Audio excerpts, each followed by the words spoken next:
Hello, dear fans, friends, and subscribers. Once again, your host Ram with you on the cricket show, talking to you today on two matches. One is India losing in dismal fashion. In fact, I would go on to say that Australia thrashed India in the second ODI by 10 wickets to level the ODI series with one more match to go, which coming up on Wednesday at Chennai. So definitely full credit to Australia. Australia totally dominating proceedings. Whether it was the ball, it was Mitchell Stark running through the Indian lineup, bowling India out for 117, supported by Sean Abbott with 3 for 23, and also as far as the batting was concerned, Mitchell Marsh was in smashing form. I think it's a sort of a lethal opening pair that Australia has currently, with Mitchell Marsh at one end, showing his, belligerence, his power. 66 not out of 36 balls with 6 4s and 6 6s. And the other end, Travis said, a very, I wouldn't say very quiet, but definitely a very imposing 51 from Travis Head of 30 deliveries, which included 10 boundaries. And Mitchell Marsh hit 66 of 36 deliveries. And such was the dominant of the Aussies. And Aussies now level the ODI series 1-1. Now, and also the other thing that I'm going to look at on this particular cricket show would be the day three proceedings in New Zealand at the Basin Reserve in Wellington, where on day three the Kiwis actually went on to take a massive lead of 416 runs in the first innings, 15, 16 runs in the first innings, and then the Sri Lankans were, absolutely in the doldrums as the Sri Lankans were bowled out for 164. The only effort coming in from the captain, Dimuth Karunaratne, who did a very good job by scoring 89 runs, holding the innings together with 9 boundaries. But other than that, there was just one support that was coming from Dinesh Chandimal, who contributed 37 with 4 boundaries. And the wickets, I will come to that. And Sri Lanka in their second leg, 113 for 2 at close. They're still playing but 303 runs. We are getting into the fourth day as I'm talking to you, probably in 2.5 hours' time. So one does not know what is the weather forecast at the Basin Reserve in New Zealand. One has to wait and watch.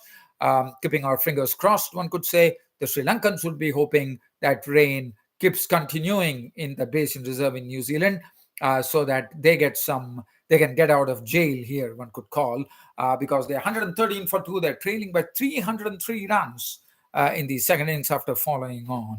So we'll look at the story later. At first, I'm going to give you a real account of this, the thrashing that the Indians had in the second ODI at Visakhapatnam. This match was played at Visakhapatnam in Andhra Pradesh, and over there was a big threat of rain. Already it was raining. There was a big threat of rain, but as they really said, they have all the drainage systems to completely drain out the water. And luckily, I think the rain gods also smiled on that particular day. And that's the precise reason this match went the distance, because there was a talk yesterday, speculation that probably we'll have a shootout in Visakhapatnam because of the rain threat, but it was not to be. We had the full match, which went the distance, and Australia went the full distance by thrashing India by 10 wickets. So, yes, it was a good toss to win for Stephen Smith, the Aussie captain, and he had absolutely no hesitation in inviting the Indians to bat first. And the Indians absolutely at sea against the bowling. And Mitchell Stark, what a bowling spell from Mitchell Stark. It was all about his in-swinging deliveries, which were really, taking a huge toll on the Indian batsman, as he finished with 8 overs, 1 maiden, 53 runs, and he picked up 5 wickets. He was supported ably by Sean Abbott with 6 overs, no maiden, 3 for 23. Nathan Ellis also shown that he could actually, he's a very good bowler, where he could extract a lot of bounce from any wicket. 5 overs, no maiden, 2 for 13. And that was the wicket takers. But let's have a look at the batting card of the Indians, who make a dismal reading. The only man who really, really stayed there, one was Virat Kohli, who was looking in supreme touch till such time he became a victim of Nathan Ellis, as he was LBW for 31 with 4 boundaries. So looking at the card here, it all started. Let me just tell you the tale of the uh, Indian dismal a scorecard of 117. So let's have a look at wicket one by one. So let's get on to the Indian card here. Rohit Sharma and Shubman Gill opening the innings, and Shubman Gill was the first to go. Very bad shot from Shubman Gill. The ball was full outside the off stump. Gill definitely trying to flay the ball away, but he could not keep the ball in the air. And at the point, Labuschagne was into business. He picked up the catch. That was the end of Shubman Gill going for a duck. The next wicket to go, the score read 3-1 at that stage. And Rohit Sharma, the Indian captain, departed the next day. Today, he came in place of Ishan Kishan. And Rohit Sharma, I have to say that Rohit Sharma, on the initial part, with the strokes that he played, one on the onside and one on the offside, he was looking good. But it was this time, it was a wonderful catch which was taken. Probably Smith was a bit unsighted when that ball came. The scramble seam delivery as Rohit threw his bat outside the off stump. The ball was absolutely flying, but Smith probably, on the rebound, he clung on to it, and that was the end of Rohit Sharma. But at the other end, as I said, Virat Kohli had played. He was looking in supreme touch, but Rohit Sharma was a goner, and the score was looking a bit respectable at 32 for 2. And that was Rohit Sharma's dismissal. Caught Smith bowled start 13, 2 boundaries included of 15 deliveries. Now, it was Virat Kohli, was joined in by Surya Kumar Yadav. All eyes on Surya Kumar Yadav.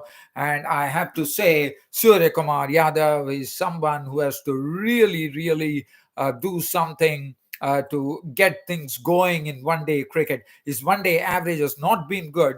For all the chances that he has got, he has been muffing it up. And once again, a tailing in delivery from Mitchell Stark, the in-swinging delivery, which was tailing in, and Surya Kumar attempting an on-drive. The ball hit him on the knee roll. Up went the umpire's finger. Surya Kumar collecting a golden duck for the second time in succession as Surya Kumar Yadav was gone.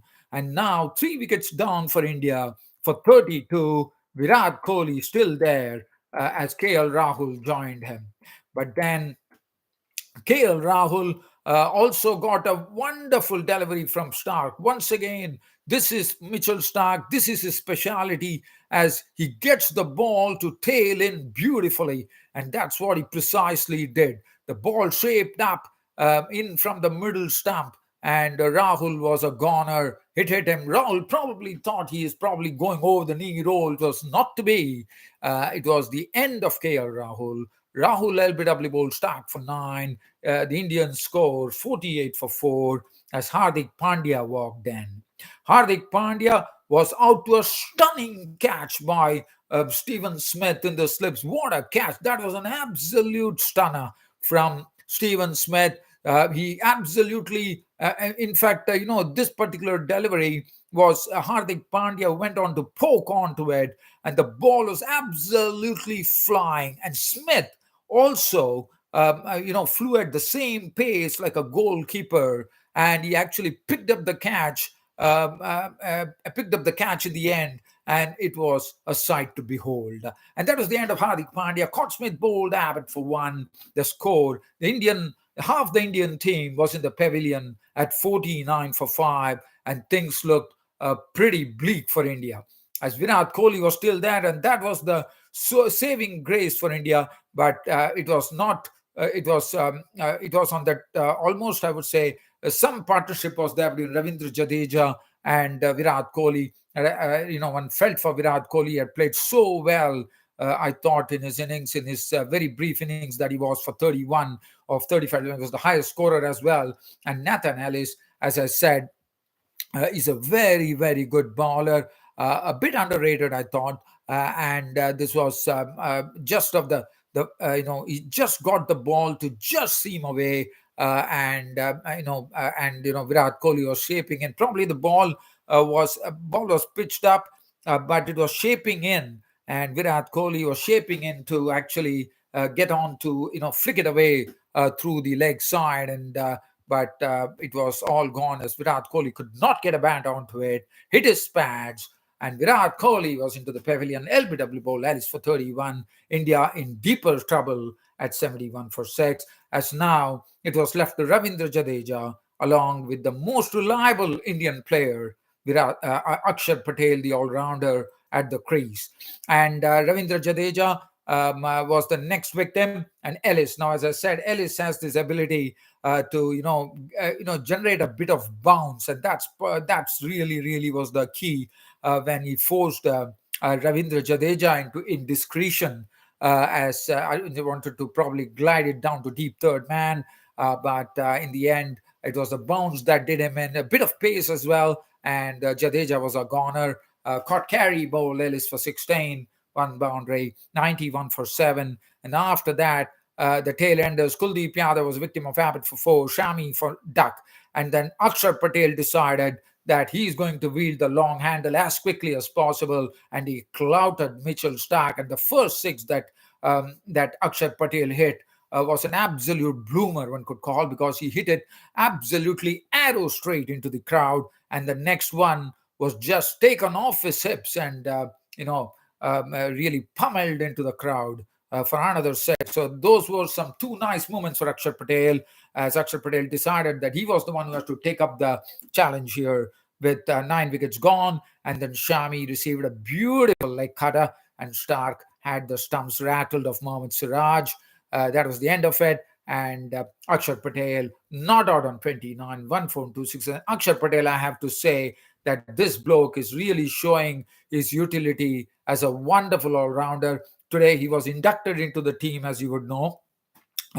He was coming in at the expense of, I'm just trying to see. Yes, I know that Akshar Patel was not there in the previous match. He came in and he made a very good contribution as usual. Cameron Green, 5 was none for 20. Ellis 2 for 13. Zampa bowled 2 overs for 6 runs. Now it was Australia's turn for 117. As I said, there was nothing the pitch that one could talk about, but the Indian bowlers were totally manhandled. Australia came out with a mission. The openers had probably decided that they are not going to probably get this victory inside the power play, and they absolutely thrashed the Indian bowling. If you look at the Indian bowling, you would really get a sense of the fact as to what really hit the bowlers. They were hit like rocks, one could say. Probably like Australians were throwing stones at the Indian bowlers. Shami, 3 overs, disappearing for 29, no wicket. Mohammad Siraj, 3 overs, none for 37. Akshar Patel, 3 overs, none for 25. Hardik Pandya was hit for 3 consecutive sixes by Mitchell Starc, 1 over, none for 18. Kuldeep Yadav, 1 over, went for 12. But look at that Australian batting. Travis Head was not out on 51 of 30 deliveries, which included 10 fours, and Mitchell Marsh absolutely a sort of a powerhouse knock, as he was unbeaten on 66 of 36 deliveries, which included 6 fours and 6 sixes, and every 6 hit with some mighty force into the crowd. And really, it was an exhibition of Australian aggressive batting. And what they did is they, in 11 overs flat, they reached the victory target, 121 for none in 11 overs. The game was done and dusted. India were totally, as I said, the word is thrashing. India received a thrashing in the second ODI, and Mitchell Marsh did not spare anyone. Mitchell Starc going on to take his 5 wickets and getting the Player of the Match award, as Mitchell Starc. And as I said, the Mitchell Marsh was in electric touch here, and Travis said likewise. But it was Mitchell Marsh who was really going at the Indian bowlers with a bang. And really, this was not a show that one would have expected.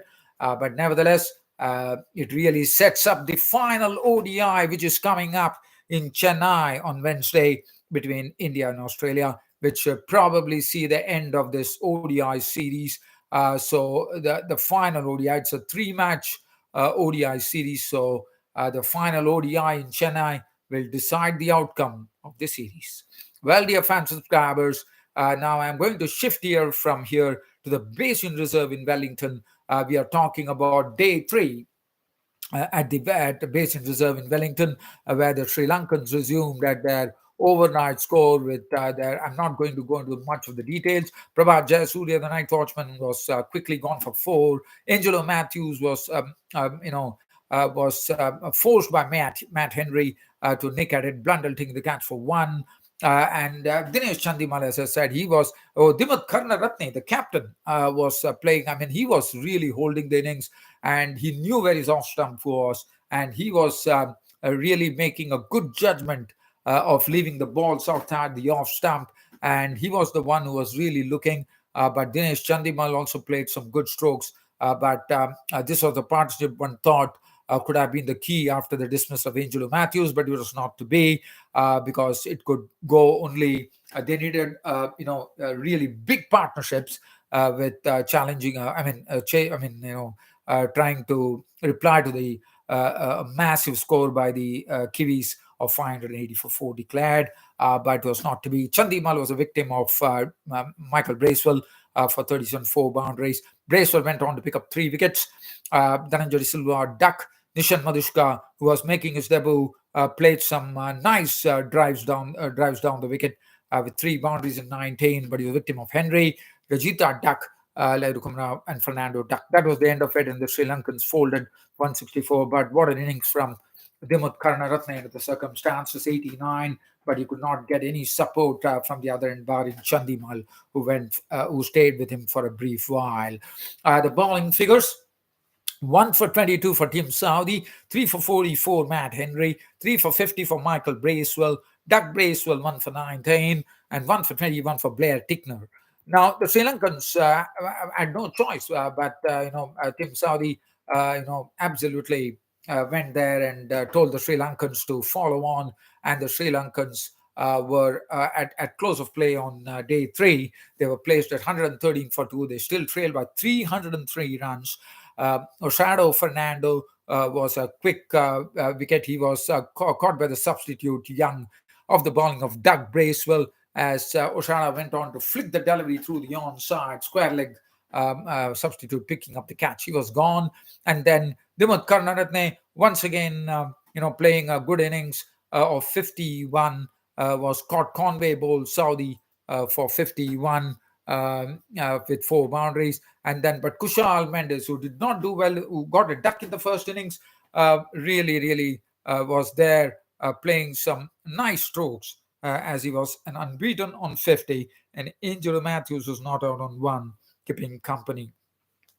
Now, 113 for 2, 303 runs to get. It definitely seems with 2 days, New Zealand can definitely force a victory, but it is a matter of the weather. Actually, the weather, rain gods actually, not really interfering. Things could probably go the distance. But one thing that I can say is that Angelo Matthews is an experienced campaigner. Dinesh Chandimal showed in the first innings. So that is what is needed. And what would be required more? Kushal Mendes and Angelo Matthews have to put up a partnership like what Kane Williamson and Henry Nichols did. There is definitely not, yes, the ball is turning a bit. So the spinners would be really watched for with Michael Bracewell. But I feel it's not really turning alarmingly. So I think Kushal Mendes and Angelo Matthews have to stitch together. They have 2 full days to go, and they have to stitch together a very huge third wicket partnership here, and then expect Dinesh Chandimal to come in, the experienced guy, to come in and play a very good hand. Dhananjay De Silva chipping in with Nishan Madhushka, who looked good in his brief stay at the crease on his debut, and then the all-rounders Kasun Rajita probably throwing his bat round, something like that, and that could probably get them beyond the 303 runs. That's what the Sri Lankans could wish, but Wishing is something, playing is another thing. Whether that is going to happen is left to question. But nevertheless, there is still some interest in this game to see what Sri Lanka can do, whether they can come up with the goods. There have been in the past. If it was Kushal Pereira in South Africa, that is something different. But there have been instances when Angelo Matthews has been a part of sort of a big, saving the Test match that was against New Zealand in New Zealand. So whether he can bring up some something of old and see to it that he can do something there, it will be interesting. Well, dear fans, subscribers, I think that really says it all. Just wanting to say that Lahore Qalandars has won the Pakistan Super League. They won it yesterday. I could not cover it here. They were under the captaincy of Shaheen Shah Afridi. They beat Multan Sultans. It was a wonderful match. It went all the way down to the wire. When at the last ball, the victory was clinched. When Zaman Khan, the Multan Sultans bowler, it was Lahore Qalandars bowler Zaman Khan bowling extremely well, defending. I think it was, if I'm not wrong, it was probably 6 or 7 runs, but did a wonderful job with Kusdil, could not take that elusive run. And finally, it was Rahul Qalandars actually retaining the title, and Shaheen Shah Afridi, the captain. And what an innings from Shaheen Shah Afridi. One can say that probably Shaheen Shah Afridi is being developing, slowly developing in my mind, because he's a very tall guy. And he can hit the ball as well. That's what he showed yesterday. And I feel, Pakistan can really develop this bloke, Shaheen Shah Afridi, as a real all-rounder in the mold of Wasim Akram. Probably too early to say, but definitely they can try to do it, because he has a good height as well. And I won't be surprised if Shaheen Shah Afridi really develop, because in this PSL, what Shaheen Shah Afridi has shown is that he has the material to be a really good, hard-hitting all-rounder in the making. And that was the turning point of the game, as Mohammad Rizwan, the Multan Sultan's captain, readily admitted. Dear fans, subscribers, an absolute pleasure bringing you this cricket show, Cricket Happenings. Hope you all enjoyed it. I'll be seeing you back next week on Saturday. Till such time that happens, it's curtains from here on Cricket Happenings. Thank you.